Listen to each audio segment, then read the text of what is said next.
नहीं, बल्कि ईश्वर की सिद्ध इच्छा के अनुसार जीवन जीने के लिए बुलाए गए हैं। परंपरागत शिक्षा तो यहूदी लोग भी जी रहे थे, वो भी कर रहे थे, अब्राहम के पूर्वज भी कर रहे थे, मूसा के समय के लोग भी कर रहे थे, लेकिन क्या वो छुटकारे में थे? इसे समझिएगा, आपकी आत्मा को समझ में आएगा। मूसा की जिंदगी में मूसा परमेश्वर के साथ चलते रहे, परमेश्वर के साथ चलते रहे, लेकिन मूसा कनान पहुंचे नहीं पहुंचे। एलिया ने स्वर्ग से आग गिराई, उसके कहे बिना पानी नहीं बरसा, समझिएगा, वो इतना सामर्थी था।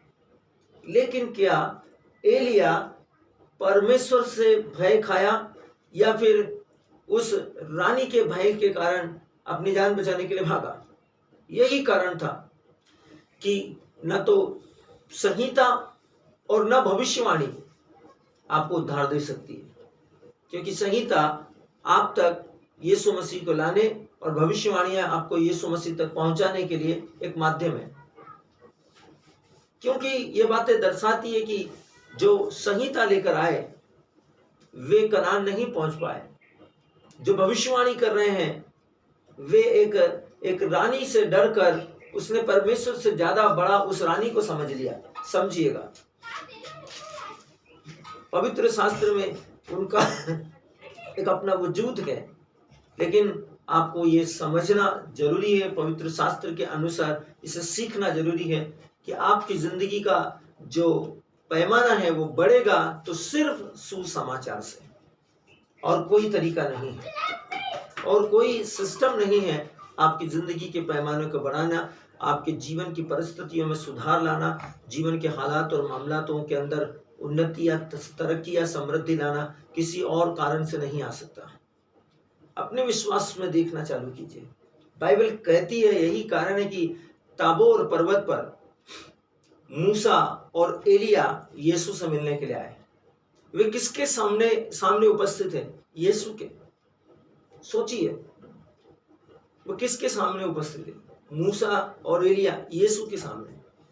जब बादल ने उनको घेर लिया, मूसा के चेहरे से प्रकाश निकलने लगा, एलिया के चेहरे से प्रकाश निकलने लगा और यीशु का शरीर रूपांतरित हो गया। पेतरुस ने, याकूब ने और यूहन्ना ने कहा हमारे लिए यहाँ रहना कितना अच्छा है। वो दिन था, उन दिनों इज़राइल के अंदर झोपड़ियों का पर्व मनाया जा रहा था और मूसा ने और पेतरुस ने कहा प्रभु हमारे लिए यहाँ रहना कितना अच्छा है, हम 3 तंबू बनाएंगे, एक मूसा के लिए, एक एलिया के लिए और एक आपके लिए। वे पारंपरिक शिक्षा के अनुसार सही थे, लेकिन जब आकाशवाणी हुई, स्वर्ग से आकाशवाणी हुई, एक बादल ने उन्हें ढक लिया और आकाशवाणी हुई, यह मेरा प्रिय पुत्र है, इस पर मैं अत्यंत प्रसन्न हूं, इसकी सुनो। क्या आकाशवाणी में से यह आवाज आई मूसा की सुनो या एलिया की सुनो? नहीं। जैसे बादल छटा वहां कौन था? सिर्फ यीशु। मूसा चला गया, एलिया चला गया, सिर्फ यीशु है। आपको समझना पड़ेगा, निर्देश यही था, इसकी सुनो। एलिया और मूसा दोनों व्यवस्था और भविष्यवाणियों के प्रतीकात्मक चिन्ह हैं। मूसा ने जो संहिता लेकर आया वो यीशु तक लाने का माध्यम था।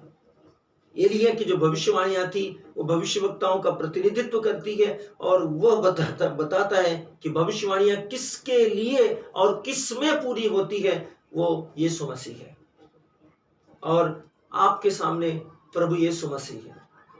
इस दर्शन पर ध्यान दीजिएगा। पेतरुस और यूहन्ना और याकूब तीनों ने, देखिए मूसा ने, जब पेतरुस ने कहा हम यहाँ 3 तंबू बनाएंगे, एक मूसा के लिए, एक एलिया के लिए और एक आपके लिए। पेतरुस कैसे उस, जैसे पेतरुस ने संहिता की ओर दृष्टि की, भविष्यवाणी संहिता के और पुराने विधान के नियमों की ओर दृष्टि की, पेतरुस के जीवन के अंदर प्रभु यीशु मसीह इस चीज को बताते हैं कि कैसे पेतरुस की लाइफ, उसके जीवन की कंडीशंस, उसके हालात, उसकी परिस्थितियां बदलते चले गए। आप इसे समझिएगा। पेतरुस जब मंदिर के पास था तब सिपाही ने उसे अंदर जाने से रोका और उसे कहा, क्या तुम्हारा गुरु टैक्स देता है या नहीं देता है, देगा या नहीं देगा? तब पेट्रुस यीशु के पास में आया, तो यीशु ने उससे पूछा, उन्होंने क्या कहा? तब उसने कहा कि क्या तुम्हारा गुरु टैक्स देता है? उस यीशु ने पेट्रुस से कहा, ये टैक्स जो है, प्रभु यीशु मसीह ने पेट्रुस से क्या कहा? पेट्रुस ने कहा, क्या राजा टैक्स देता है, राजा की संतान टैक्स देती है? उसने कहा नहीं। फिर प्रभु यीशु मसीह ने कहा, फिर तो मैं बच गया। सोचिए, ये बहुत बड़ी बात है। आप जब उस दर्शन को देखेंगे तो आपको पता चलेगा।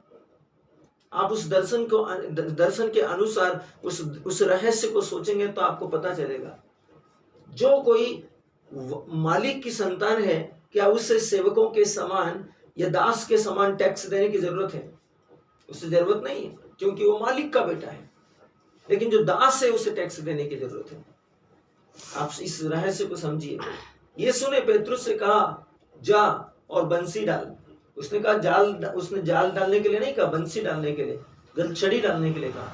उसमें जो पहली मछली आए, उसने ये नहीं कहा कि तू दिन भर कोशिश करना और यदि कोई भी मछली मिल जाए तो उस मछली को लेकर आना। उसने कहा जो पहली मछली मिले उसके मुंह को खोलना, उसके मुंह में सिक्का होगा, तेरा टैक्स दे देना और मेरा भी टैक्स दे देना, ताकि उनका मुंह बंद हो जाए। Glory to God. आप समझिए परमेश्वर के दर्शन को। इस गलती की वजह से पेट्रुस ने यहाँ जो किया, यह पेट्रुस नहीं जानता था वो क्या बोल रहा है। परमेश्वर को यीशु मसीह मालिक है, उत्तराधिकारी है, परमेश्वर की सृष्टि का स्वामी है। बाइबल कहती है, यूहन्ना की इसमें आपने सुना, उसके द्वारा सब कुछ बनाया, ऐसा कुछ भी नहीं जो उसके बिना उत्पन्न हुआ है। वही सृष्टि का स्वामी है, सृष्टि का सृजनहार है। क्या सृजनहार बनाने वाले को टैक्स देना पड़ेगा? क्या आपने अपने संतानों को पैदा करने के बाद क्या आप अपने संतान को टैक्स देते हैं? सोचिए, क्या हमने तुमको पैदा किया इसलिए हम तुमको टैक्स देंगे? सोचिए मेरे प्रिय, आपने विश्वास की घोषणा कीजिए दिल की गहराइयों से। जब पेट्रुस के जीवन में इन बातों के रहस्य को समझ में नहीं आया, और पेट्रुस यहाँ कहता है कि हमारे लिए रहना यहाँ कितना अच्छा है, हम 3 तंबू बनाएंगे। एक मूसा के लिए, मूसा की इस संहिता के अनुसार, संहिता क्या है? संहिता है नियम। नियम क्या है? 10 हुक्म। 10 हुक्म क्या थे? आपको पाप से सुरक्षित रखने के लिए दिए गए निर्देश थे। क्या वो काम नहीं करे, वो कर्मकांड नहीं करे, वो गलतियां आप नहीं करें। लेकिन क्या वो 10 नियम लोगों को बचा पा रहे थे? नहीं बचा पा रहे थे। लोग पाप में पड़ रहे थे, पाप में गिर रहे थे, पाप फिर भी हो रहे थे। 10 नियम आने के बाद भी पाप हो रहे थे। लोगों का हाथ कट रहा था, किसी का आंख फोड़ा जा रहा था, किसी का टांग काटा जा रहा था, क्योंकि नियम था हाथ के बदले हाथ, पांव के बदले पांव, नाक के बदले नाक, कान के बदले कान, जान के बदले जान।